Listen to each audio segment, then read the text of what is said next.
პირველად გურიაში შეკვეთილის მუსიკოსთა პარკში გემო ფესტი გასტრონომიული და კულტურული ღონისძიება მიმდინარეობს. 13 ადგილობრივი მეწარმე, რომელიც სპეციალურად ამ ფესტივალისათვის გადაამზადეს ვიზიტორებს გურულ გემოებს თავაზობს. პარალელურად იმართება გასართობი და შემეცნებითი აქტივობები. გემო ფესტის ორგანიზატორი ტურიზმის ეროვნული ადმინისტრაცია. ზაფხული გემოს მუსიკისა და დაუვიწყარი ატმოსფეროს გარეშე ვერ ჩაივლის, ასე რომ ტურნე გრძელდება.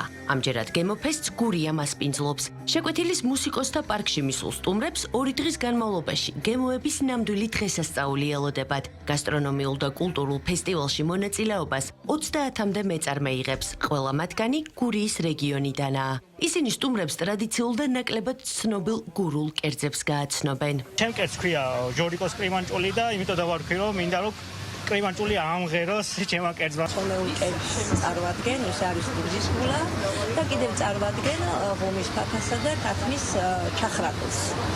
ეს არის ძველი გემოებისადმი პატივისცემა ჩვენი ხალხის მიერ, ჩემს მიერ, ყველას მიერ და ძალიან კარგია რომ ასეთი ფესტივალი იმართება. მე მაქვს დღეს კალმახი გრილზე შემწვარი, ცხარენესვის სასასთან, ბაჟესთან ერთად, გურულ ბაჟესთან ერთად და ბრინჯის გურგუშელასთან ერთად. და აქ მოსულ სტუმრებს გახდება ძალიან გემრიელი და პოზიტიური ესეთ გემოს მახასიათებელი გურული კერძები.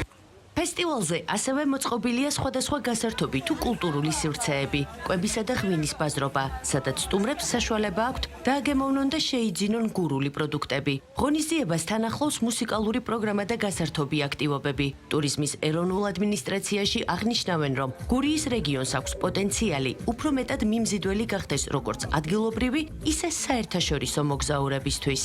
მოლოდინი გურულ კერძების მრავალფეროვნებასთან დაკავშირებით არც თუ ისეთი დიდი იყო, თუმცა ასევე აღსანიშნავია ის ფაქტი, რომ ყოველგვარ მოლოდინს გადააჭარბა და განსაკუთრებული გემოები დააგემონა ადგილობრივმა ტურისტმა, როგორც საერთაშორისო, ისე ადგილობრივმა მოგზაურმა და ასევე აღსანიშნავია ის ფაქტი, რომ გურიას ნამდვილად აქვს ის ტურისტული შესაძლებლობები და პროდუქტი იმისთვის, რომ ძალიან ბევრ ადგილობრივ მოგზაურს, საერთაშორისო მოგზაურს გურიის შემდეგ რაჭაში დატრიალდება ყველაზე გემრიელი ფესტივალის სურნელი, ადგილი, სადაც სულ პირველი გემო ფესტი ჩატარდა. 29-30 აგვისტოს გემო ფესტის სტუმრებს უკვე ამბროლაურში უმასპინძლებს.